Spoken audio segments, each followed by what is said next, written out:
Well, welcome to the Phil Steele Plus tour for Friday, October the 28th. And up for you today, I've got your normal 6 selections, got your normal 5 quick hitters. Nice winning week for the tour last week, but I have a bone to pick with one of you out there. Somebody marked that Kansas State game down as a win last week on their sheet, didn't you? I know somebody did. I'm a little superstitious. K-State led that game 27-10. Not only did they lose their starting quarterback, Adrian Martinez, on the first series, but Will Howard goes out late second quarter. TCU gets a touchdown with 20 seconds to go in the half to pull within 27-17. They go to their third-string quarterback after Howard goes out with injury. Rubley has one pass. It's intercepted, return for a touchdown. When Howard comes back in, he's nowhere near 100%, and somehow TCU wins that game. So very disappointed. We should have been 5-1 last week, but I'll take 4-2 any day of the week. No complaints. Just when you're watching the games, don't mark down win on your sheet until the doggone game's over, whoever did that. All right, well, let's take a look at this week. And the theme of this week, and I have not seen a week like this before in Press Box. You know my computer. And if you go back and look at the computer's projections for yards for the season, I make notes of it all the time in the forecast. I'll be like, I flip back when I'm doing the offense. I go, I wonder what my computer projected. My computer projected 350 yards per game for the season, and they had, 348. Pretty remarkable. So when my computer projects the underdog to outgain their opponent, I've used that 3 times the last 3 weeks. We've won all 3 of those. Then I sit up and take a look. Last night, it had Southern Miss, the underdog, to outgain Louisiana. Southern Miss wins the game. This week, there are an amazing 11 games that Pressbox has the underdog outgaining the favorite. 11. I've never seen that. And guess what? I looked at the NFL Pressbox. There are 8 games where the underdog is expected to outgain the favorite. 8 in the NFL, 11 in the college. That's remarkable. And that's what we're going to start with here. Your first one today is going to be a team where we've got the underdog expected to outgain the favorite. And that's the one we're looking at the screen right here. And that is Louisville against Wake Forest. We're going to take Louisville plus the points over Wake Forest in this one. And I'll show you what my computer has got for the game. I think you'll be pretty amazed at the yardage forecast for this one. But Louisville is a 3.5-point dog against Wake Forest. And let's take a look at all the different breakdowns. Now remember, the Phil Steele Plus Tour, I want you to know how to use Phil Steele Plus to its fullest. This is what I use when I'm handicapping. This is what I use when I'm on my radio and TV shows. I can rattle off numbers, and the red and green is just remarkable. You can tell good things. As you see here, Louisville hasn't had quite the season they were expecting, but there's not too many red numbers. They had a couple of red numbers early. They've corrected that. Last 4 weeks, they're only allowing 93 yards per game rush, 2.6 yards per carry. And if we look at some different factors here, first of all, let's take a look at the series. Now, when you click on the opponent like this, what pops up is the series history, the last 25 years matchups. And as you can see, Louisville has won 6 of the last 9 meetings. They did lose last year by 3. Keep in mind, they're getting 3.5 here.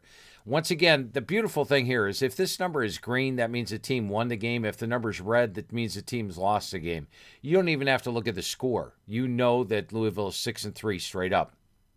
Now, the color coding on the spread here means if they covered the game or not. So you can see that Louisville's actually covered the last 3 meetings against Wake Forest.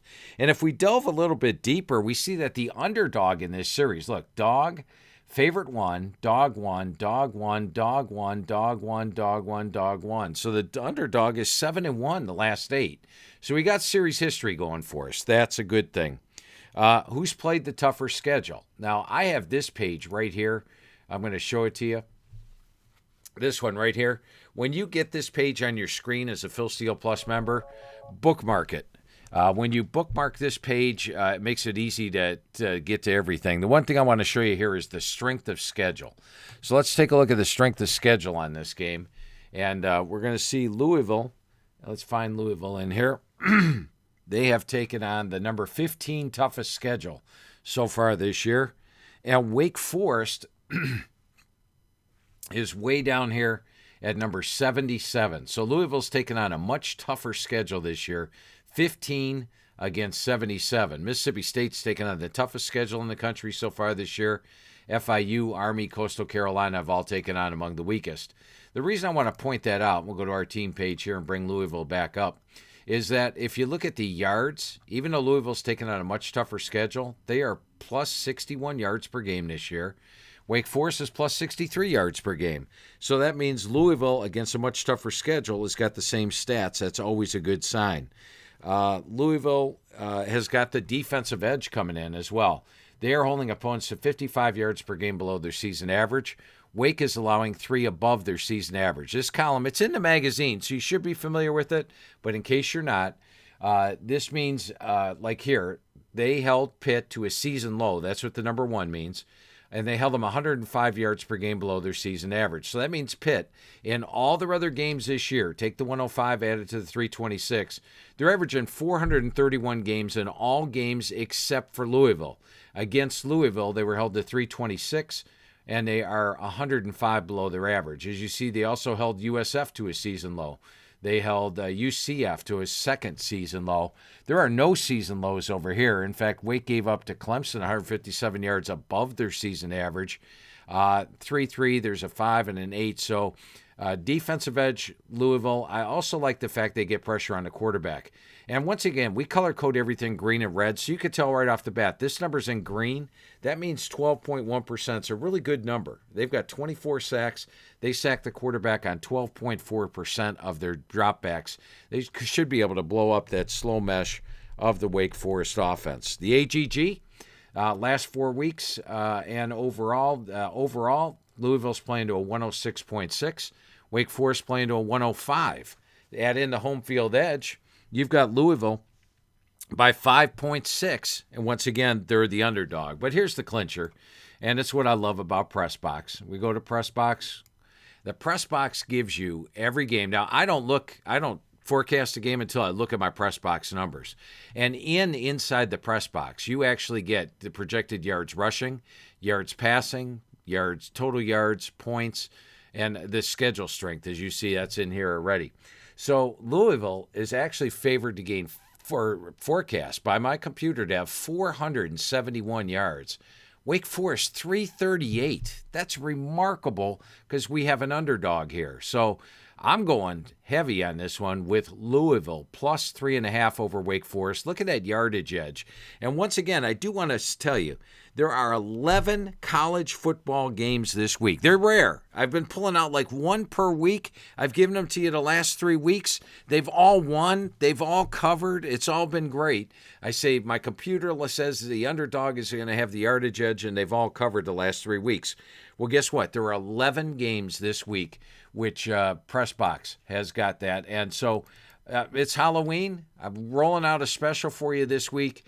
You can get College PressBox single issue, regular $20 with the code word Halloween, just $15 this week. Now, I mentioned the NFL actually has 8 underdogs with the yardage edge. Wouldn't you love that?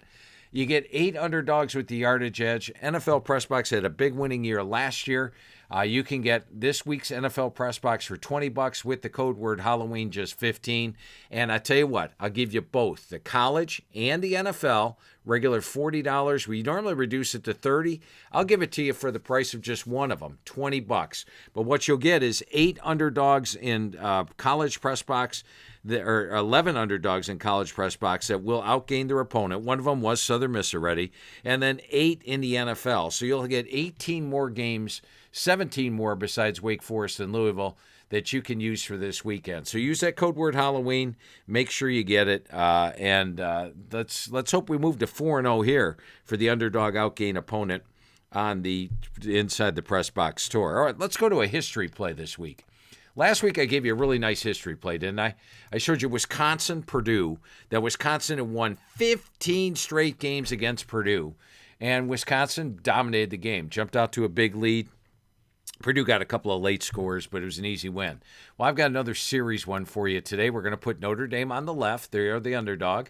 And we're going to put Syracuse on the right. They are the favorite. Syracuse, 2.5-point favorite in the game. First thing I want to point out here, is that last week, I like teams that are off sort of misleading finals. If you click here under box, you actually get the box score from the game. Not just the box score, but you get the complete game book from the game. Thank you, Ted Ganji over at collegepressbox.com. He lets us download these on the site every week, and I love it. I go through the play-by-play. You know I've got 12 TVs in front of me, all right? I watch every game, but after I watch every game, I go through the play-by-play of every game when I'm doing my past history analysis just to make sure I didn't miss anything, because, you know, sometimes when you're watching 12 games, you might miss a play or two. So I make sure I check every single play of the game. Well, the key play here in this Clemson-Syracuse game happened early. It's 7-7 game. Clemson is driving. Let's see if we can find it here. It's in the second quarter. Clemson driving. They're about to make it 14-7. It's first and goal on the 3-yard line. It's going to be Clemson 14, Syracuse 7. Guess what? Fumble, picked up, and returned the dreaded 14-point swing. 90-yard fumble return for a touchdown. In reality, a 97-yard fumble return for a touchdown. And instead of leading 14-7 like Clemson should have been, they were down 14-7, the dreaded 14-point swing. You know, right here we show you halftime stats on every game. These are invaluable. You can see Syracuse led 21-10 at the half. They were outgained 257 to 172. Misleading. Well, for the game, they were outgained 450 to 291, out first down 27 to 17. Yet they only lost by 6. Did cost me a inside the press box key selection loss last week. A little disappointed at that, but that's the way it works sometimes. And then with Notre Dame, a couple things I want to point out for you there. The first one, and this one you could go back and check out your magazine. When you go to the magazine, look at Notre Dame's record as an away favorite. It's an outstanding 14-5-1 over the last 6 years. Now let's go to schedule strength. Once again, if we click on schedule strength here, strength of schedule, we have got one of the bigger schedule strength edges. Notre Dame has taken on the 10th toughest schedule in the country. Syracuse is all the way down here at number 85. You get a lot of value when your team has played a much tougher schedule, because a lot of folks look at the record. Syracuse is 6-1. Notre Dame is 4-3. But when you look at the schedule strength and see that Notre Dame's got that big of an edge, you really got to like it. Once again, 10th schedule against the 85th schedule. And to get here, once again, you just go on Phil Steele Plus, have this page bookmarked. You get all this information. By the way, NFL, I just want to bring this up because I talked about the 8 yardage ones. You get things like strength of wins, pain of losses. And this, you get credit for every win of an opponent you beat. You get credit for every loss of an opponent you lose to. Interesting that this week Tennessee is 11-2. They're playing Houston that's 2-16. I find that chart fascinating. You also get the yards per game. By the way, each NFL team page, and I'm only going to take a minute, but once again, I want to show you how to use Phil Steele Plus. That's the whole purpose of this tour. But on each NFL team page, let's take a look at, who won the Super Bowl last year? Let's take a look at the Rams. You get the individual player stats. If you're a fantasy football player, you want to know how a guy did this year, how he's doing this year, it's right there. And also, if you want to know how they did against an opponent last year, you just click here. There it is. Game by game, every single one. You could go back and check 2000, how they did against an opponent. It's all in there, every single game in the NFL. The NFL is color-coded red and green, just like the college. The NFL has got how the teams do against the opponent averages, just like the college. And I love the red-green. It really shows you which teams are doing well. So we do have a ton of NFL information on the site. I personally don't really follow the NFL during the college football season. So that's why I don't bring them into the tour too often. But I do like to mention, for you NFL guys out there, for you fantasy football players out there, we've got all this information we have on the colleges for the NFL, on the NFL. And by the way, you also get, when you go to this page here, one thing I want to point out is the logs, which are up there. College, it says college ATS. You can go get the NFL. There's your NFL logs. So as you can see, like the Bengals, they open up 0-2.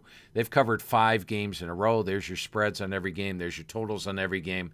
I find those invaluable. We actually have them on college naturally up there.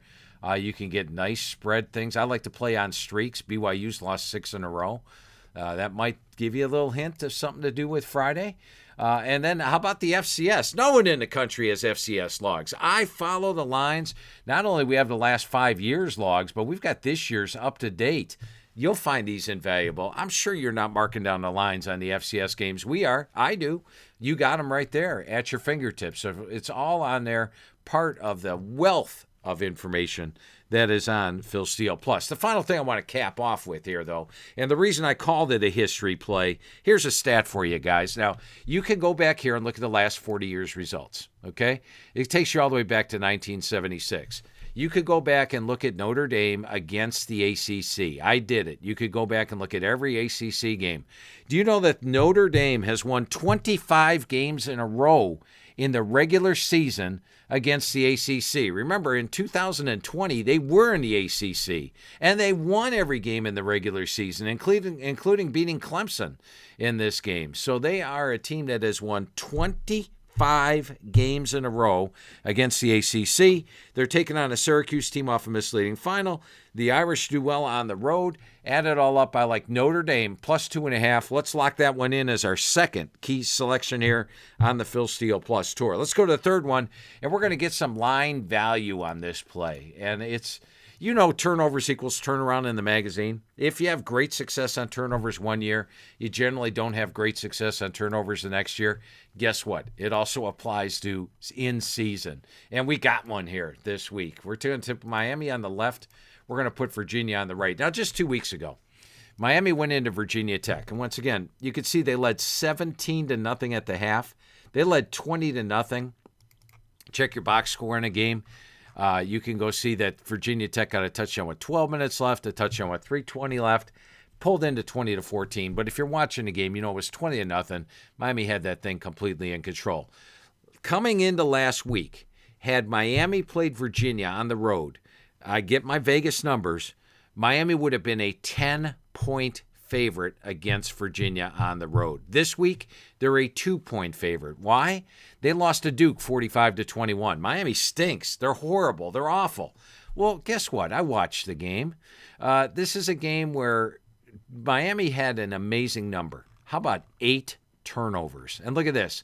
Miami, in the third quarter, leads 21-17. Leads the game 21-17. They lose their starting quarterback. Backup quarterback comes in. He wasn't very well prepared. He is a good quarterback. I think Garcia is a good QB for Miami, and he'll do well. I like what I've seen out of him. But Duke turned those turnovers into points. Duke had scores against Miami on drives of 23, 22, 25 yards, and an interception return for a touchdown. Miami was -6 in turnovers. Now, that's only happened, I wrote about it in Inside the Press Box. I think it's something like 23 times the last 28 years that it's happened. It's very rare. So Miami had this, a dreaded -6, and that gives us great line value this week. Instead of laying 10 against Virginia, we're only laying 2 this week. Miami is a team that in ACC play, here it is, you got your conference number right here. They are plus 87 yards per game in ACC play. Virginia in conference play is minus 23 yards per game. So you've got a team that's a lot better in conference play than Virginia is. You're coming off -6 in turnovers. And I'll give you a couple of examples. I went back and started looking at them. I wasn't able to give you an exact number. But let's go take a look at Middle Tennessee in 2021. And once again, this is how you can hop around. I do this on a Thursday night preparing for Phil Steele Plus. You can do this with any game. Put your 2 teams on there, get all the information you need, log them in. Just join Phil Steele Plus. Phil Steele Plus is $99 right now. Just go to the store and scoop that up. And it's also, by the way, if you get inside the press box for the season, which is, I think, like $99 or something like that right now with the discount that I gave you last week. Check last week's blog out. You know what? Todd's going to throw that discount thing in there for me, and I'll show that later in the show. But anyway, you get Phil Steele Plus free with an Inside the Press Box subscription. But I want to show you this. Middle Tennessee, they're over here in the CUSA. Last year, they had a game where they had -6 in turnovers. It was Western Kentucky. They were -7. What'd they do the next week? They beat FIU 50-10. Now, you press box users know we used Middle Tennessee against FIU that week, and they won 50-10. How about another recent example? Let's take a look at Washington State. And this is how easy it is to look this stuff up. Go to Washington State, 2017. And let's see, 2017, here it is. Let's find, there it is. There's your -7. What'd they do the next week? They shut out Colorado 28-0. They had a 406 to 174 yard edge. Was there line value? Yes, there was.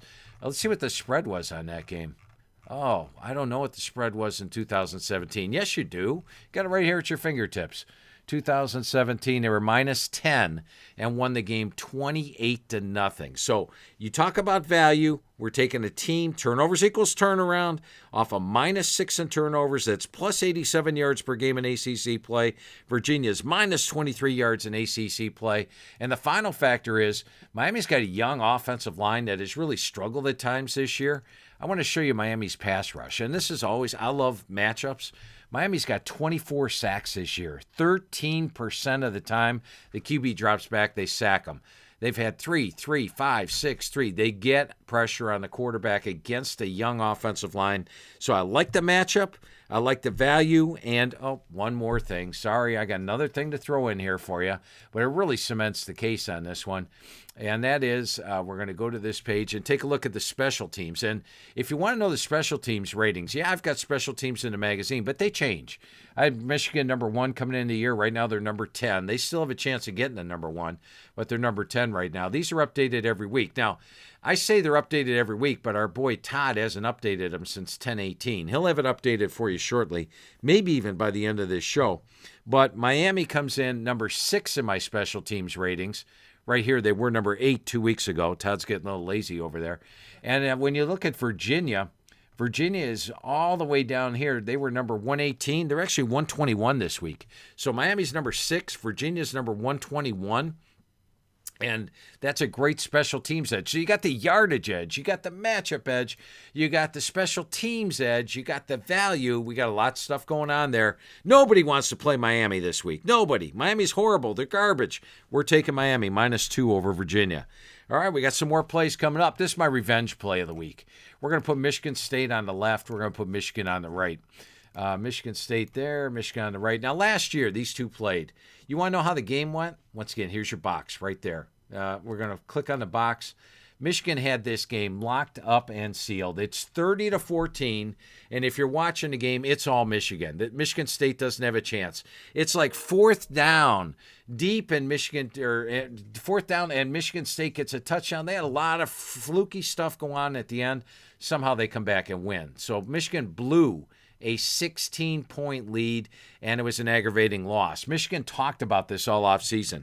They normally don't talk about Michigan State. They talk about Ohio State. But they said, our goal is to beat Michigan State, beat Ohio State in the same year. We haven't accomplished that. They want to do that this year, and it starts here. So they blew the lead last year. If you look at the game last year, they had a 552 to 395 yard edge, 27-20 first down edge. Michigan State so far this year. I want you to look at these scores. Washington, they scored 28, right? Guess what? It was 39-14, 2 garbage touchdowns. This was 34-0, garbage touchdown. This was 49-13, garbage touchdown. That's 4 garbage touchdowns in that span for Michigan State. They have been blown out this year, 27-29, and they're taking on an angry Michigan. And this is a Michigan team that dominated Penn State. In fact, if you go back and watch this Penn State game, it was only 16-14 at the half. Penn State had 1 first down at the half. It was 18-1 first downs for Michigan, yet somehow it was 16-14. Now, they went on and won it by 24, dominating. Penn State's a better team than Michigan State. Michigan's playing with legitimate revenge. And J.J. McCarthy, if you're a fantasy football player, look at this pass defense. They were bad last year. They were giving up 66%, 325. This year they're giving up 68%. And the only reason it's not 325 is they're giving up more yards rushing.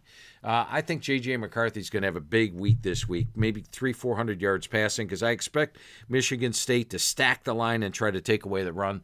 Look for McCarthy to have a big week. But I like, in a revenge play, Michigan, -22.5 over Michigan State. That's your number 4 play this week. Now, we've had some good success with this late-night action. A lot of folks use these games as bailout games. It's last night of the game. We won with Hawaii plus the points over Nevada. We won with Stanford plus the points over Oregon State. Last week, we won with San Diego State minus the points over Nevada. I got another late-night game for you tonight, and naturally, it's the latest night game. It's Hawaii against Wyoming. Now, you might be scared. Hawaii stinks, right? They're just 2-6. But as you know, you've been following, they're playing better football. In fact, they played San Diego State within 2 points on the road. That's a pretty good game right there.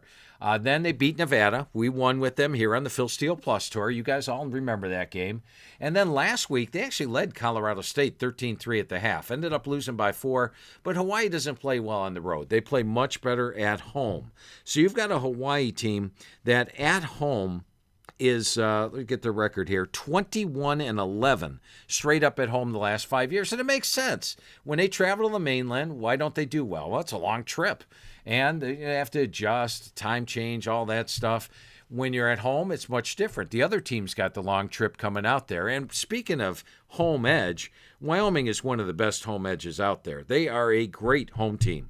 But Craig Bohl is 14-34 straight up on the road. In fact, as a double-digit away favorite, which he is this week, and the reason we're using Hawaii plus 10.5, Craig Bohl is 1-7 against the spread. And while they were impressive last week, they beat the brakes off of Oregon or of Utah State last week. I do want to point this out, that Utah State, let's go take a look at Utah State for a minute. And once again, I love how you can just bounce back and forth and get all the information at your fingertips. Look at Utah State. Now, one thing Todd's doing this week, he's expanding the quarterbacks to 5.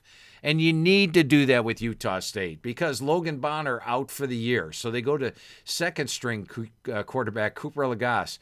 Cooper Lagasse was doing pretty well. He was out last week. Levi Williams was a third-string quarterback. He's banged up. He didn't play last week. Okay, let's go to the bench and find our fourth-string quarterback, Bishop Davenport, whose previous time, 3 of 9 for 41 yards. Here he only threw for 104 yards. Why did Wyoming win big? That would be one big reason. Another one is, look at this, something you might not know about the game. While they won by 14, they actually scored a touchdown with 4:11 left. In fact, this was a 17-14 game. They got a field goal here and then score a touchdown late to win by 14. So it wasn't as dominant, and they were taking on a 4th-string quarterback. Now they're taking on Hawaii on the road. In this series, and once again, all you have to do is click right here, we can see that the home team is 1, 2, 3, 4, 5-1 the last 6. Makes sense. You've got both teams are really good at home. Both teams are really bad on the road. The home team is 5-1 straight up in the series. The only one that didn't win was last year when Hawaii went into Wyoming and came away with a win. That's good because we like Hawaii here. So Hawaii is the only one to have broken that. Wyoming does not win here on the islands. Wyoming's poor is a double-digit favorite. It's our late-night action game. We're going to go with Hawaii plus 10.5 over Wyoming. All right, your 6th and final selection as we try to keep this thing rolling. I'm sort of superstitious. We've been winning with 6 all year, so let's keep it at 6. We're going to put Navy here on the right. They're at home. And we've got Temple on the left. This is another home-away game for me. This is my home-away game of the week. You would have thought that last one was a home-away game of the week, but this is another one. Navy, 18-8 against the spread at home. Go ahead, look it up in the magazine. Now go look at Temple's record as an away dog. Give you a second. Flip to the page.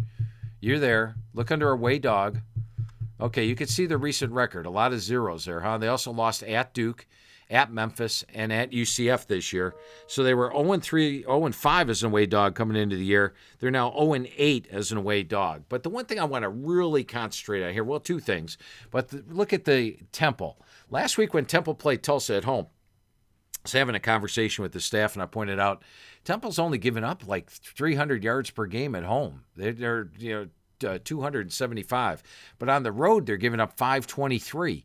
Last week, they had a cover against Tulsa at home. In fact, they covered with UMass, covered with Rutgers, covered with Lafayette. They're 4-0 at home covering. They give up 289 yards at home. On the road, they give up 523 yards per game.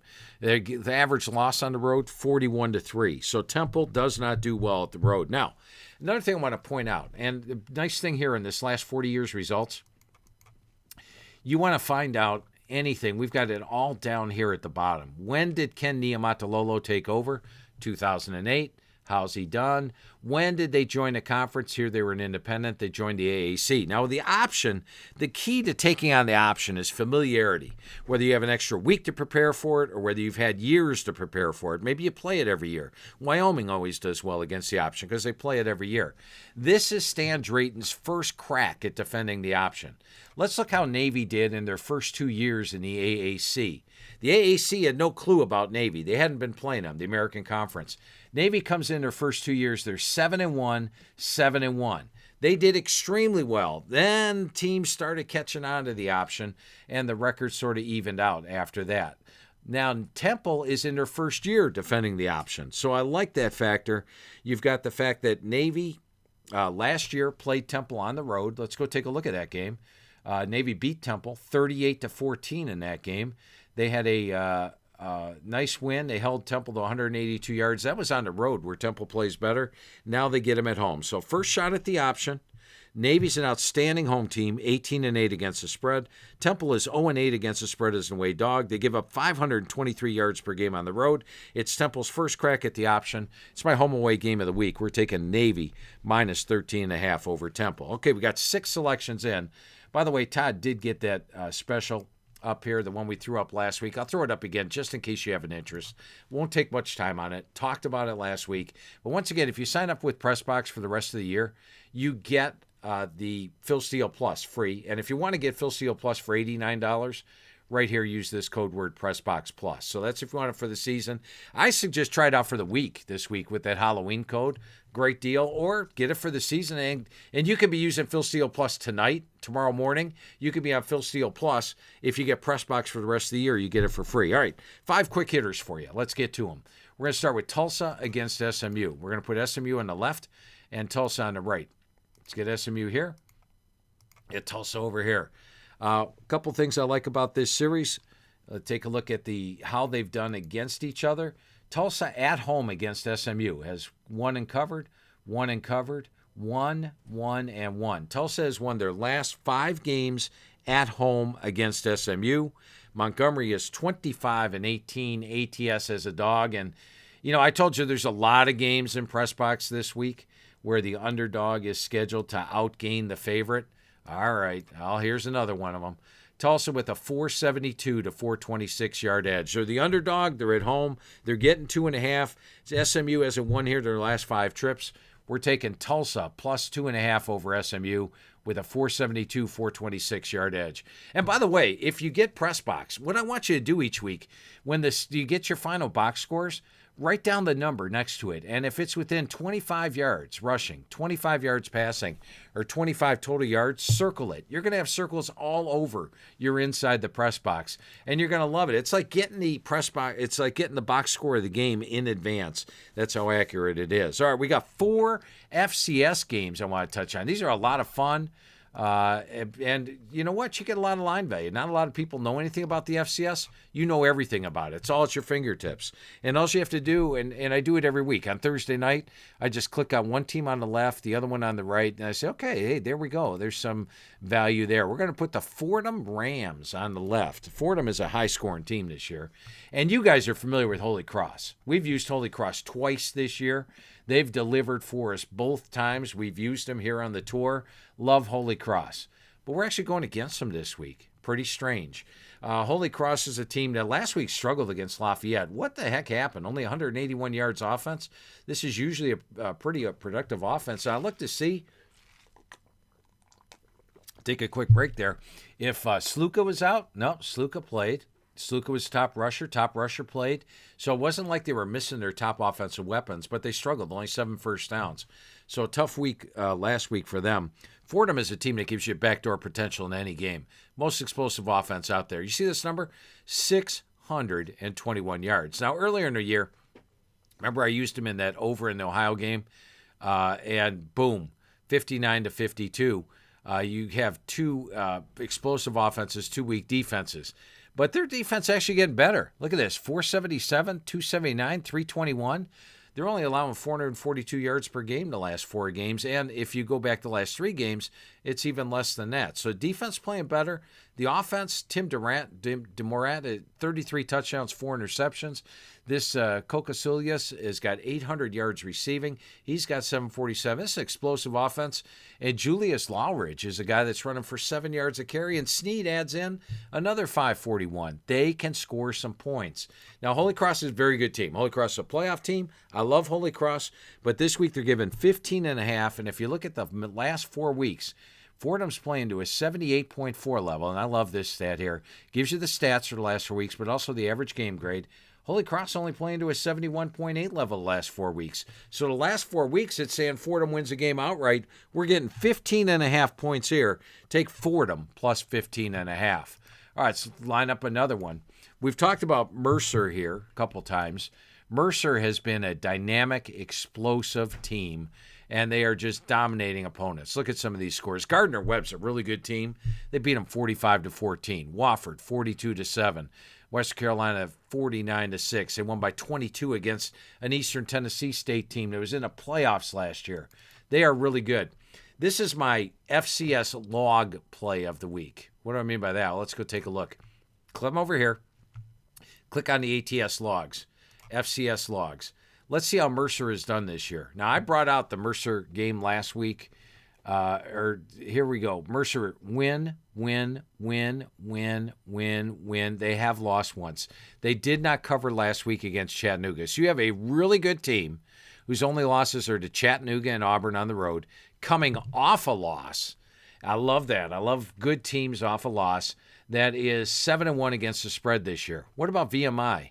You know me in streaks, don't you guys? I love to play on a streak. Look at VMI streak.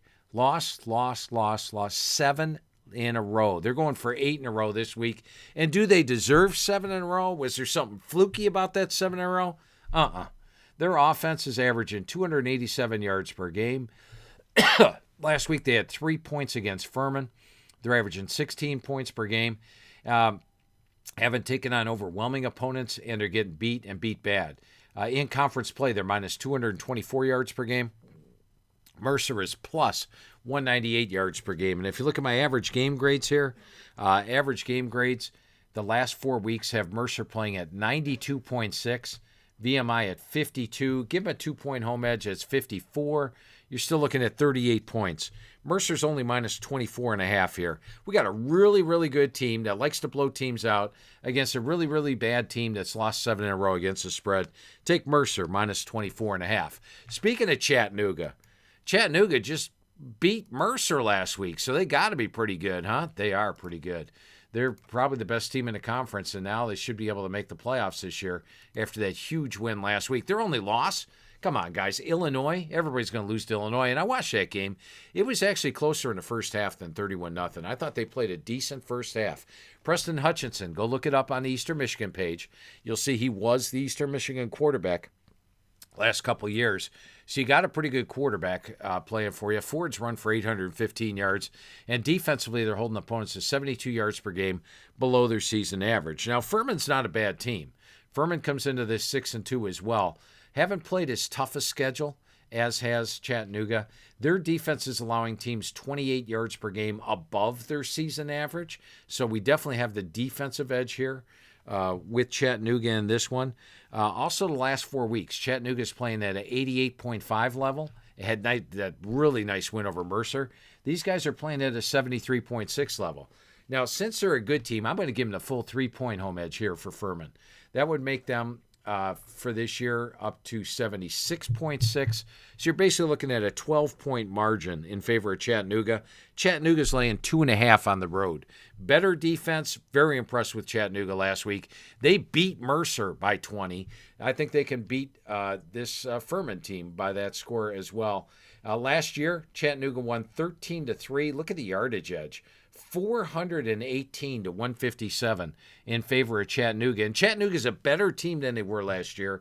Furman's about the same. So if you look at last year's game, that's a nice thing as well. I'm taking Chattanooga minus 2.5 over Furman. And your final one to look at this week, I threw it in last week. I mentioned North Dakota was taking South Dakota State on after that big win. And they ended up not covering. They're only getting 7 or 10. They were getting 10. They lost by 14. However, I was impressed. Look at this. That's South Dakota State, one of the best teams in the country. They had a 365 to 308 yard edge, 22 to 18 first down edge. Now, I don't do a strength of schedule for the FCS. I should. I will next year. Next year, we'll have a strength of schedule for the FCS. But if you were going to have an FCS game, here's what I want you to do. I'm going to give you some homework. You Phil Steele Plus guys, here's your homework. Look up these opponents that Abilene Christian has played, because I did. Lamar, Prairie View A&M, Western New Mexico, Utah Tech, SF Austin, and Southern Utah. Now, they did play Missouri. I'll give you that. And SF Austin's a middling team.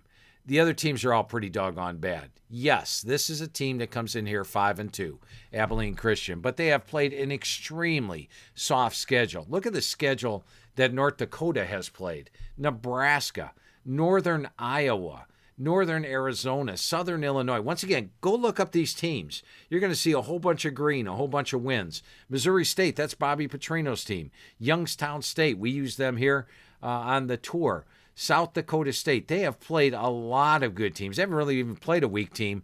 They've probably played almost all their teams are better than every team they've played. How have they done on the year so far? North Dakota's doing pretty well. The AGG on this one has got them with a solid, 75-9 to 68. So that's about 10-11. But I'm just looking at this strength of schedule. That really jumps out to me, who they've played. They had the big yardage edge against South Dakota State. And go look up their opponents. And I think when you do that, you're going to see a North Dakota team off a loss that still has a shot at getting the playoffs. If they beat Abilene Christian, Indiana State, and South Dakota, which I think they will, I do think they have a shot at making the playoffs this year. Abilene Christian probably doesn't. So I'm liking North Dakota. They're only minus 7.5 at home. It's my strength of schedule FCS play. Once again, lots of games where the underdog, I've never seen a week like this week where the underdog is going to outgain the favorites in as many games. 8 in the NFL, 11 in the colleges. And if you go here, you get your single issue, just put in the code word Halloween, $15 for the college. Get them both for $20. What the heck? 8 NFL games. You're going to enjoy that. I'd like to thank you for taking the time to take the Phil Steele Tour with me this week. We've got 48 games this week. I got 60-some games next week. I may have even more selections for you. Thanks for taking the Phil Steele Plus Tour, and good luck to you this weekend. And don't mark down those W's on the sheet till they happen.